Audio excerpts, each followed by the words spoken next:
বাংলাদেশের অর্থনীতি যে কয়েকটি খাতের উপর ভর করে এগিয়ে যাচ্ছে তার অন্যতম তৈরি পোশাক শিল্প। রপ্তানি আয় থেকে শুরু করে শিল্পায়ন ও কর্মসংস্থানের জন্য এই খাতের উপর তৈরি হয়েছে একক নির্ভরতা।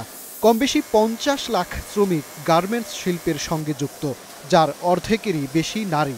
একক দেশ হিসেবে সবচেয়ে বেশি তৈরি পোশাক রপ্তানি হয় যুক্তরাষ্ট্রে। এই যখন বাস্তবতা, তখন মার্কিন প্রেসিডেন্ট ডোনাল্ড ট্রাম্পের নতুন শুল্ক নীতি যেন ভয়ঙ্কর কালো থাবার আভাস দিচ্ছে। ৩৫% শুল্ক যদি মার্কিন ক্রেতারা বাংলাদেশের উপর চাপায়, তাহলে এর সরাসরি অভিঘাত পড়বে শ্রমিকদের উপর। খরচ কমাতে গিয়ে মালিকরা প্রথম ধাপেই শ্রমিক ছাঁটাইয়ের পথে হাঁটতে পারে। এতে বেকারত্ব বাড়ার শঙ্কা তৈরি হবে।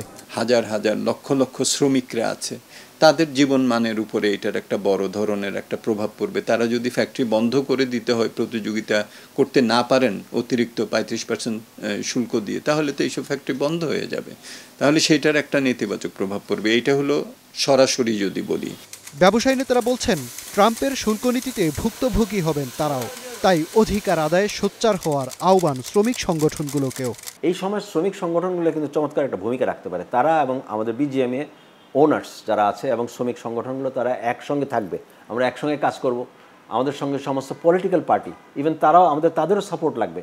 তারাও বলতে হবে যে we have a big problem, আমাদের, so that the signal goes to the government যেন সিগন্যালটা পায়, সো দ্যাট গভর্নমেন্ট যেসব ছাড় দেওয়া বা না দেওয়া, যে এটার যে একটা নেগেটিভ ইম্প্যাক্ট পুরো সমাজে পড়বে, মারাত্মক খারাপ একটা ইম্প্যাক্ট হবে, এই সিগন্যালটা কিন্তু গভর্নমেন্টে পাওয়া উচিত।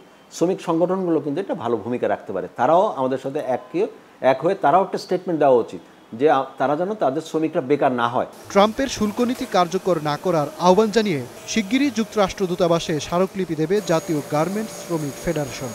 এটা হচ্ছে বাংলাদেশের গার্মেন্ট শিল্প এবং গার্মেন্ট শ্রমিকদের জন্য একটা মরণ ফাঁদ। 15ই জুলাই আমরা মার্কিন দূতাবাসে গার্মেন্ট শ্রমিকরা পদযাত্রা করবে এবং স্মারকলিপি দেবে। এটার মধ্যে দিয়েও যদি সমাধান না আসে, তাহলে হয়তো দেখা যাবে যে আমরা ফ্যাক্টরি টু ফ্যাক্টরি হয়তো 10,000 বা 20,000 শ্রমিকের স্বাক্ষর সহ আমরা সেইটা এমবাসি এবং ইউএসটিজিআরে পাঠাইতে সক্ষম হব।